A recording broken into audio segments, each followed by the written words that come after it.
Devocionais a Bíblia toda em um ano. Hoje, 1 Coríntios, capítulos 10 a 12. Na conclusão do capítulo 9, Paulo chamou os coríntios para correrem, para se esforçarem para alcançar o prêmio, para manterem os olhos voltados para Cristo e assim cumprirem a sua carreira. Agora, no capítulo 10, ele relembra como os israelitas no deserto fracassaram, não perseveraram e por isso morreram fora da promessa. Tinham muitos privilégios, comeram do mesmo alimento espiritual e beberam da mesma bebida espiritual. Bebiam da pedra espiritual que os seguia e a pedra era Cristo. Mas Deus não se agradou da maioria deles e por isso eles ficaram prostrados no deserto. E eles agora servem de exemplo para que os coríntios não cobissem as coisas más como eles cobiçaram. Por isso Paulo ordena, não sejam idólatras como alguns deles foram, não ponham Cristo à prova, não fiquem murmurando como alguns deles murmuraram e foram destruídos pelo exterminador. E essas ordens estão fundamentadas no consolo de que Deus não coloca o homem à prova além do que ele pode suportar. Deus é fiel e não permitirá que vocês sejam tentados além do que vocês podem suportar. Pelo contrário, juntamente com a tentação, proverá livramento para que vocês a possam suportar. Depois dessa ordem direta para fugir da idolatria, Paulo instrui os coríntios a observarem a importância da ceia do Senhor. Eles precisam saber que participar do pão e do vinho demonstra a unidade deles com o corpo de Cristo, com os demais crentes. Por isso, comer a comida oferecida aos ídolos faz com que as pessoas o associem aos demônios, pois isso resultaria na distorção da mensagem que eles têm testemunhado. Se os coríntios diziam, todas as coisas são lícitas, Paulo responde que nem todas convêm e nem todas edificam. Há um novo chamado para buscar o interesse do seu próximo e não seu próprio interesse. E diante de tudo isso, Paulo conclui, chamando os coríntios para fazerem todas as coisas para a glória de Deus, não buscando o seu próprio interesse, mas o interesse do seu próximo, para que muitos sejam salvos. A partir do capítulo 11, Paulo passa a focar nas preocupações com relação ao culto. Ele passa a mostrar como a liberdade dos coríntios estava novamente prejudicando o testemunho.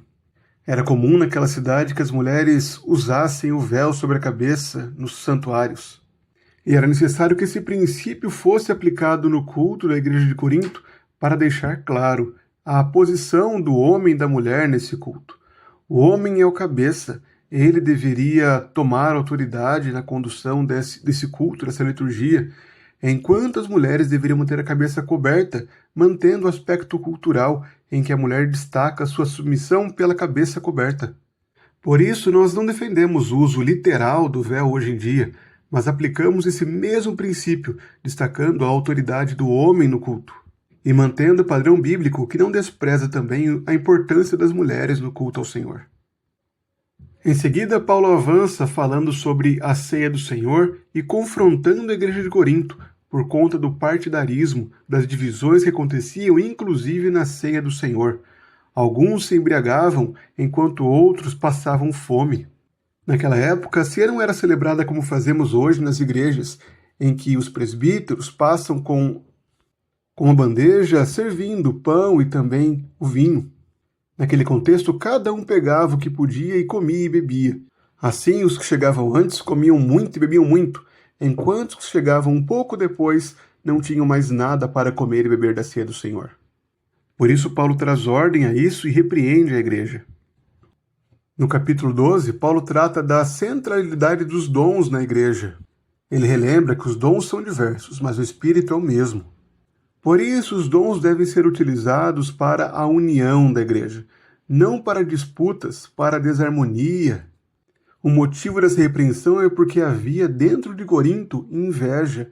Alguns queriam os dons dos outros e lamentavam por não tê-los. Mas Paulo aqui os lembra de que o Senhor deu dons a eles, para que eles usem esses dons para a edificação da igreja, não para ficarem murmurando por não terem um dom específico.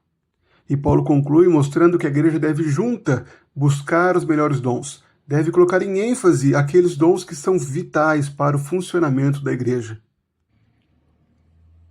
Nos capítulos 10 a 12, Paulo continua tratando das preocupações em relação à igreja de Corinto. Ele traz maior profundidade à questão da liberdade cristã ao mostrar como essa liberdade foi mal utilizada pelos crentes de Israel que atravessaram o deserto.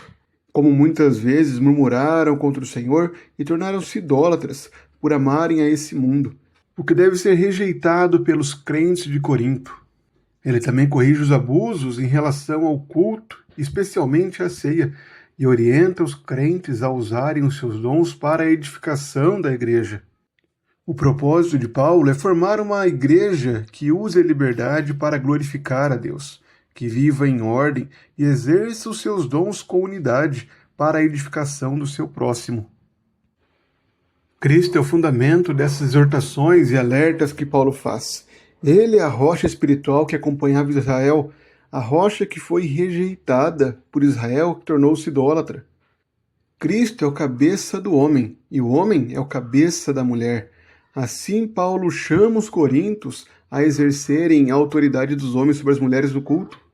Os dons revelam que todos são membros do corpo de Cristo, e por isso devem utilizar esses dons para a edificação do corpo de Cristo. A igreja é chamada então para manter essa unidade, para refletir essa unidade, estando ela unida a Cristo. As exortações feitas por Paulo continuam em vigor hoje. Nós somos chamados para evitarmos a nossa autoconfiança, a não cedermos para a idolatria, a andarmos fielmente com o Senhor, a fim de não cometermos o mesmo pecado que Israel cometeu no deserto. Os textos também nos ensinam a como nos portar no culto ao Senhor, a realmente reconhecermos a autoridade dada aos homens para que conduzam o culto e para que haja um princípio claro e evidente em nosso meio de que os homens são o cabeça da igreja, sendo Cristo o cabeça deles. Para, ao participarmos da ceia do Senhor, desfrutarmos de verdadeira unidade, de termos prazer de estarmos com nossos irmãos e testemunharmos isso por meio dos dons que o Senhor nos deu, que os dons que recebemos do Senhor sejam bem utilizados para a glória de Cristo, para o bom funcionamento de nossa igreja. Que em tudo que fizermos como igreja seja refletida esta unidade, a unidade que provém de Cristo, que derramou seu sangue por nós, para que fôssemos um só povo.